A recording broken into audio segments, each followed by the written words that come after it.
توزیع۔ Bulletin کا باقاعدہ آغاز کرتے ہیں اور شامل کرتے ہیں اب تک کی اہم ترین خبریں۔ شامل کرتے ہیں Muhammad Ali Siddiqui, crime reporter JN نیوز۔ وزیر اعلیٰ پنجاب مریم نواز کی ہدایات کی روشنی میں تحصیل اٹک میں واٹر سپلائی سیوریج کی سہولیات کو بہتر و مؤثر بنانے کے لیے واسا اٹک کے قیام کا عمل مکمل کر لیا گیا ہے۔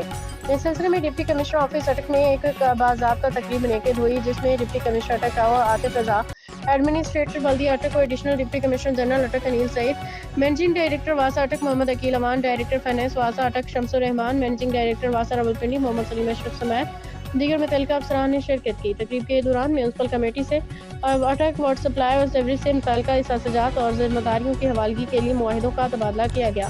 معاہدوں کے تبادلے کی کارروائی ڈپٹی کمشنر اٹک عاطف رضا کی موجودگی میں ایڈمنسٹریٹر بلدیہ اٹک انیل سعید اور MD واسا اٹک محمد عقیل امان کے مابین انجام پائی۔ اس موقع پہ خطاب کرتے ہوئے ڈپٹی کمشنر اٹک عاطف رضا نے کہا کہ 1 جنوری 2026 سے تحصیل اٹک میں واٹر سپلائی سیوریج اور ان سے متعلقہ تمام امور کی ذمہ داری باضابطہ طور پہ واسا اٹک سنبھالے گی۔